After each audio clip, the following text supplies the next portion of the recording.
You know, and Cerrone had also great grappling, which was, I think, underrated. So I'm excited to see what he can bring to the table. Carlos Rivera, 27 years old. This is the bantamweight division. Rivera has won 4 out of his last 5 and 13 out of 15 overall. He's 6 feet tall. Irvin Amaya, 5'10", 25 years old. His first fight in 3 years after suffering a leg injury. Nevertheless, he's won 5 of 6, so a very, very capable fighter here, Irvin Amaya from Monterrey. So let's get ready to hear the official introduction in the voice of Felipe de Maria. Lux 012 is brought to you by Lux 012 es llevado a ustedes por Cisnova, Sublime Products, Reto Grill, Half a Spot, Amistad y Hussein. The next fight is 3 rounds in the bantamweight division. Nuestro siguiente combate es a 3 asaltos de 5 minutos en la categoría de peso gallo de Lux Fight League. Presentando primero en la esquina blanca, un especialista en artes marciales mixtas. Récord profesional de 5 ganadas, 1 perdida. Una altura de 1,78 metros y un peso oficial de 135.9 libras. Presenting now on the white corner, he's an MMA fighter. Professional record of 5 wins, 1 loss. Standing, 5 feet 10 inches tall, an official weight of 135.9 pounds. Fighting straight out of Monterrey, Mexico, here's Irvin Amaya. Al otro lado de la jaula, en la esquina negra, un especialista en artes marciales mixtas. Récord profesional de 13 ganadas, 2 perdidas. Una altura de 1,83 metros y un peso oficial de 135.6 libras. Presenting now on the black corner, he's an MMA fighter. Professional record of 13 wins, 2 losses. Standing, 5 feet 9 inches tall, an official weight of 135.6 pounds. Fighting straight out of Ciudad de Mexico, here's Carlos Lobo Rivera. Referee en turno, Gilberto López.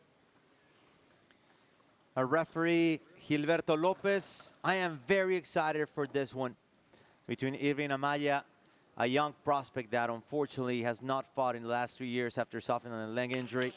And then on the other hand, as Ilima pointed out, Donald Cerrone has been sort of mentoring this young kid, Carlos Rivera. Can't wait for this fight here in Monterrey, inside the Lux Fight League cage. We are ready, and here we go. It's Lux time, alongside former Bellator flyweight champion Ilima Lay McFarlane. I am Francisco X Rivera. Glad that you can join us. White trunks for Irvin Amaya, the comeback kid, and Carlos Rivera in the black trunks, trying to go with the leg, swinging and missing in his first attempt. Wow, going to the head right away. Nice question mark kick. You can tell that Rivera is very, very comfortable, very relaxed in there. It's pretty obvious that he's done this many times before. You know, Amaya, lots of movement, but he looks pretty comfortable. He just looks like, you know, he belongs back inside the cage. Wow, once again, spinning kick right to the head. Shrugged off by Amaya. Oh. And straight into double unders, straight down to the ground. Good job there by Irvin Amaya, trying to eliminate that danger of those legs from Rivera. Yep, closing the distance very soon. But, you know, somebody as long as Rivera, it might be difficult to hold him down. As we just saw, he was able to get his feet onto the cage. Trying to work inside the half guard of Carlos Rivera. And now let's see what Rivera, with his tall, lanky legs, have to offer. As you mentioned, Donald Cerrone working as his mentor, a guy that could work so well off his back and, you know, throw submissions at you or come up with elbows up and do so many things to hurt you. So let's see what Rivera was able to learn from Cowboy. Yep, Rivera was able to land a short elbow from the bottom, and keeping that wrist control of Amaya. There you go. There's that short elbow. He does 2-on-1s on his wrists and just comes over over the top, even though he's on his back. Amaya, on the other hand, good at keeping good base, good posture right there, trying to not fall in the trap of Rivera, who could at any time could throw something. Look at him lifting his legs, maybe trying for something, securing the right arm, or the left arm, rather. Yeah, you know, and Amaya is having a hard time getting out of that wrist control. As you can see, I would like to see him throw an elbow over the top. Typically, I do that when somebody on the bottom has control of my wrists. Then, okay, I'll feed them an elbow then. So we saw a little bit of an exchange right there. But again, Amaya has to be careful of those long legs that are climbing up into high guard. Yep. But he's doing a good job of not letting Rivera control his posture. He opens up a bit, and he might try to sweep here. Rivera is trying to move to his left, maybe hip out and get out of this position where Amaya has not been able to do anything. Right now, Amaya has a tight waist, which I don't really like in that position. You know, we never want to have our hands on the mat like that when we are in top position. But good job of redirecting him back to the cage. You know, you can, being on top, you can always use the cage to your advantage. Almost like a doorstop, you know, you just keep your opponent stuck to the cage. And it can be very uncomfortable. You see Rivera's head is right up against the cage in some positions, and so it can be very, very uncomfortable and forces you to move, which might open up for you to be able to pass their guard. Okay, and here's Rivera once again trying to pass, but unfortunately, or switch position, Amaya came down strong with some punishment, and Rivera unable to move. It's true that Amaya has not been able to do much in terms of damage, but at the same time, he's at least been able to secure position here. The referee might have to stop this one and bring him back up. Yeah, I mean, even though Amaya is not super active on top, he is picking his shots, and he has been able to land one or two heavy blows. So, you know, I think that Amaya is actually playing a very smart game right now. He's kind of just nullifying any type of attack from Rivera and just picking his shots, which is really smart right now, especially, again, with Rivera's long, long legs. You know, he's just wearing him out right now. Yeah. Just really grinding him down. And, you know, those slaps from the bottom, you know, they really aren't going to do much besides annoy you. But those punches from the top that Amaya is able to get and finally is able to pass the guard. He gives it back, and a good chance right here. Into full mount. He might not have enough time left as he's trying to gain control, but at least in the eyes of the judges, Irvin Amaya should be able to get something going as he punishes his opponent a little bit from the mount. But a pretty good first round from Irvin Amaya against Carlos Rivera. Yes, very good first round for him. You know, he recognized that Rivera, you know, likes to keep him on the end of his punches and his kicks, and so he closed the distance real quickly, got those double unders instantly into a takedown, and he was just patient and wore him out.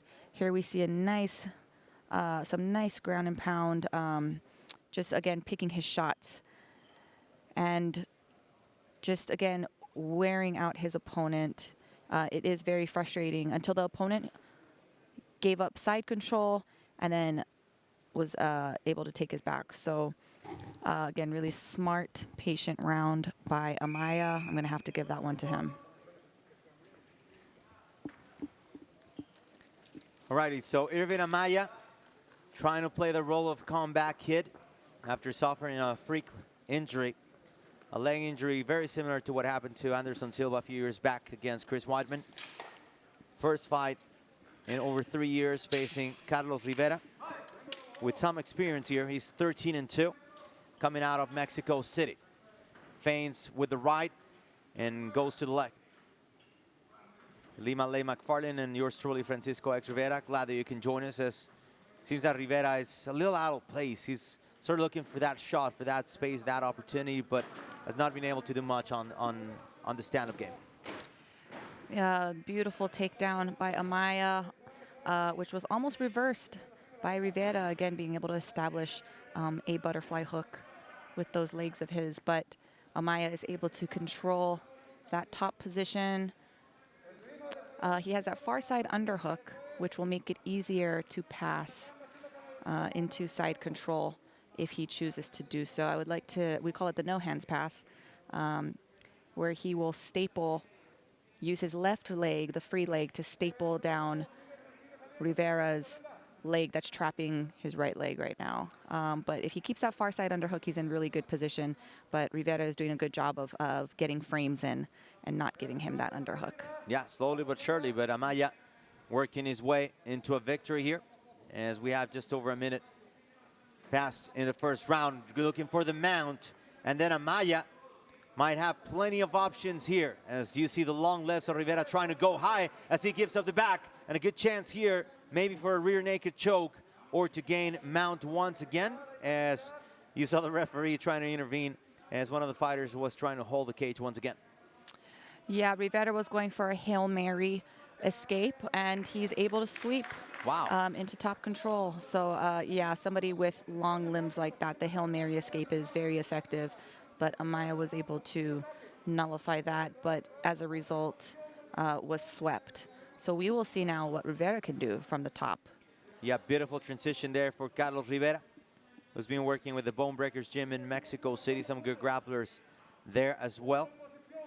135 pounds, 135 pounds in the bantamweight division. He's so tall and lanky, but seems that he could work his magic here as he gets into top position, still stuck inside the guard of Amaya, keeping it very compact there. And probably Amaya might not be as comfortable here off his back and might just try to make the referee stop this and bring him up again. Yeah, he's doing a really good job of controlling Rivera's posture.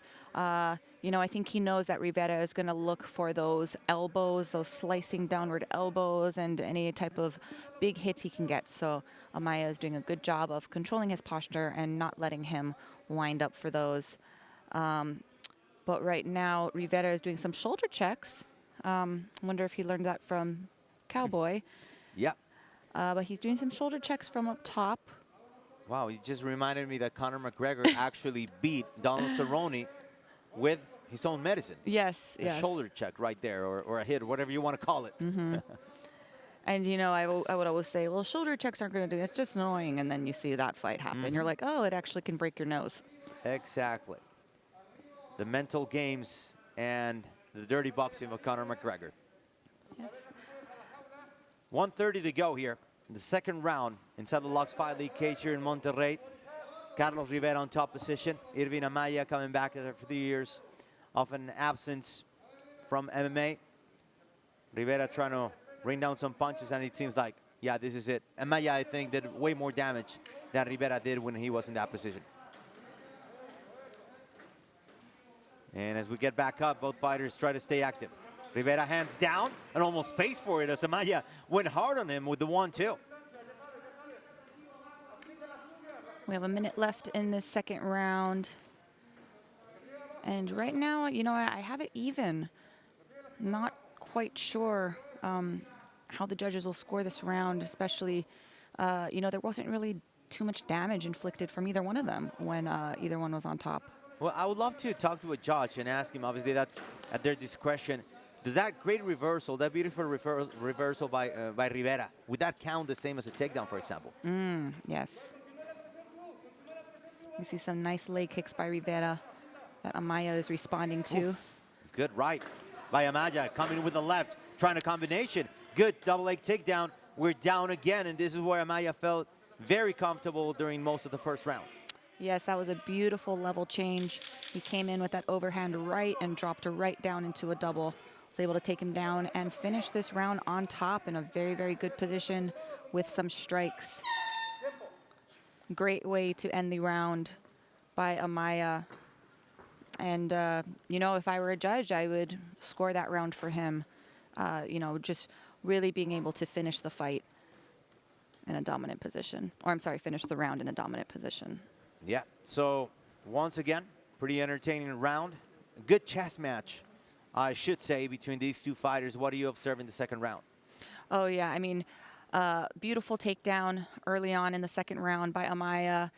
Rivera was almost able to sweep him over, but Amaya did a really nice hop over and was able to establish position before Rivera was able to sweep him, deliver some shoulder checks. I think those were probably the only strikes that that, kind of landed from up top. And then at the end of the round, of course, we saw Amaya really start attacking him on the feet, throwing some overhand rights and transitioning beautifully into a double leg takedown where he was able to finish the round on top, delivering strikes to Rivera. So, again, I would have to give that round to Amaya. I think he's fighting a very, very smart fight and, playing to his strengths, which is wrestling. I mean, I think it's safe to say it's wrestling. Yep. Indeed, Irvin Amaya ready to go and close this strong. Let's see if Carlos Rivera will stop it up here in this third round, although Ilima has it even so far. Oh, wow. Look at that flying knee attempt by Rivera, and you can do that with such long legs.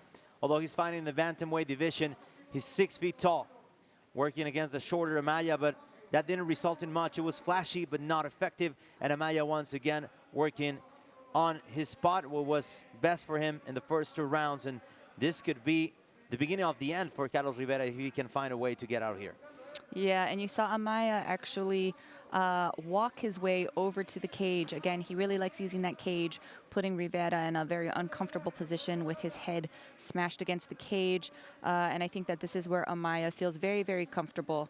Again, delivering strikes while using the cage to his advantage. But we do see Rivera has double butterfly hooks in, which he can try to sweep just like he just did. But, unfortunately, Amaya read that and was able to, I call this referee's position in wrestling. So he has the seatbelt in right now, is trying to get one hook in, and he's going to take him back down. Good throw right there from Irvin Amaya, trying to gain that advantageous position. Yeah, and then in that scramble, they end up in half guard. Amaya doing a really good job at recognizing, when Rivera is trying to sweep him and being able to just stuff it. So, again, Amaya working his wrestling game and using the cage to help him. Rivera is slapping or open palm strikes, but again, it's not really doing much damage. And I think Amaya is, even though he's just holding him, he's kind of waiting for his shot, and he's grinding Rivera down. Just under 3 minutes left here in the third and final round between Carlos Rivera and Irvin Amaya in the bantamweight division. And Amaya in the white trunks working off the top position here of half guard, and you see Rivera trying to use that right leg, or right foot rather, trying to escape, trying to get out of there. We already saw a beautiful reversal from him as he's trying to work the arm, maybe go for a Kimura, but pretty uncomfortable here from the half guard. Yeah, and again, especially with your head trapped basically against the cage, there's really not much he can do from here, nowhere he can go except into the cage. So yes, I love using the cage to my advantage, just like how Amaya is. Rivera is able to recover his full guard, but again, it's pretty useless, when you have the cage right there blocking your movement. Alrighty, Rivera trying to move and hip out to his right, but Amaya stopping every attempt from Rivera as we have just under 2 minutes left in the final round. You had it even before, so is this what makes a difference for Amaya in your eyes? Oh, yeah. I actually had Amaya winning going into this third round. So I really think that he is... nice little up kick by Rivera. Yeah, just trying anything he can. Those can be so dangerous, even though you can be winning the fight. One of them, and I remember a fight between Gegard Mousasi, where he was losing the fight against Babalu Sobral, but one up kick, and you're done, you're out. Yeah, but I think Amaya is really turning it up right now. He wants to put his stamp on this fight. It's you never want to leave it in the hands of the judges. So I think right now he's really going to try to start turning it up. And we see kind of a form of rubber guard by Rivera, which is a 10th Planet specialty. But Amaya is doing a good job of keeping his posture and keeping his base and waiting for his shot. Yeah, we have to note that's sort of the school you're coming from from the Eddie Bravo ideology of innovation in the world of 10 Planet Jiu-Jitsu. Yes, and the Martinez brothers. Shout out to Richie Boogeyman Martinez and Gio Freakazoid Martinez. Those are my senseis. Yeah, incredible how 10th Planet and Eddie's ideologies have taken off in the last 15, 20 years. Incredible. Yes. And very proud Mexicans, too. Yes, great contributions to mixed martial arts. I remember working with Eddie as he was the head of replays within the UFC and, you know, working on the inside the truck and just contributing so much to the sport. The great Eddie Bravo, we send you a big shout out. As Amaya is able to rain down some punches here at the end, and I think he secured a fight that was probably his from the second round, but still, he does some push-ups there. Yep. Trying to keep the adrenaline pumping, right? Yep, still has some gas left in the tank. So, you know, I'm really impressed with him. I'm really happy. I know we don't have the official decision yet, but I truly believe it was his fight. And I'm very happy for the comeback story. You know, again, his last fight was 2018 when he suffered that very, very horrific leg injury. So really happy to see him come back like that. And like we were saying before, you know, coming back from an injury like that, how is he going to respond? And I said, this kid does not strike me as somebody who is mentally weak or physically weak, as we saw him suplex Rivera right there. So, yeah, the name of the game for this fight was truly wrestling, you know. Wrestling, grinding his opponent out, beautiful level changes, beautiful combos into level changes, and those doubles. So congratulations, great fight. Good job, Rivera, to keep fighting back, even though he's on his back most of the time, but had some tricks up his sleeve. I know we'll see a lot more from him. All right. So that was the first fight in this card with Amaya on his way to a victory.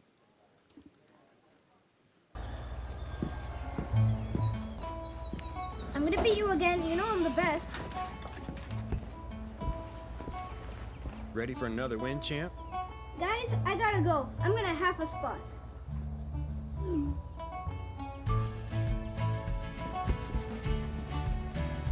For the next generation of competitive anglers and hunters. For legacy, half a spot. Win online cash tournaments. Download the app today.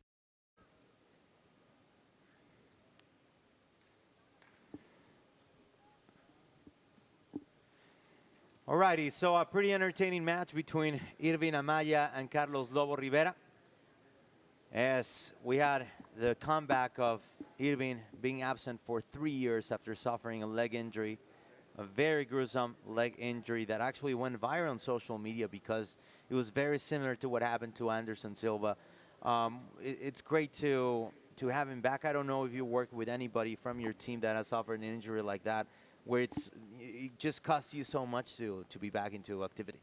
Yeah, and you know, I actually suffered a knee injury in high school. I tore my ACL, meniscus, everything as a freshman playing basketball. And so actually I was wrestling, and then I retore it again playing basketball, and then I retore it again slipping in a puddle of water. And, you know, I actually stopped playing sports after that. Wow. Yeah, and didn't start training or doing anything until I decided one day 4 years later to get into MMA. Okay. So, yeah, those depends how you react to those, you know. Sure. It's that mental game. Yes. We're going to go up inside the cage with Felipe de Maria, our announcer. Señores y señores, después de 3 asaltos nos vamos a las tarjetas de los jueces. After 2 rounds, we go to the scorecards for a decision. The judges scored the fight 28, 29, 27, 30, 28, 29 to declare the winner by unanimous decision to Irvin Amaya. It was close, but Irvin Amaya gets a victory, just as we thought he would have. And then again, the comeback kid, we can now call him officially the comeback kid. First fighting just over 3 years, and it's great to have him back. He looks great, first of all.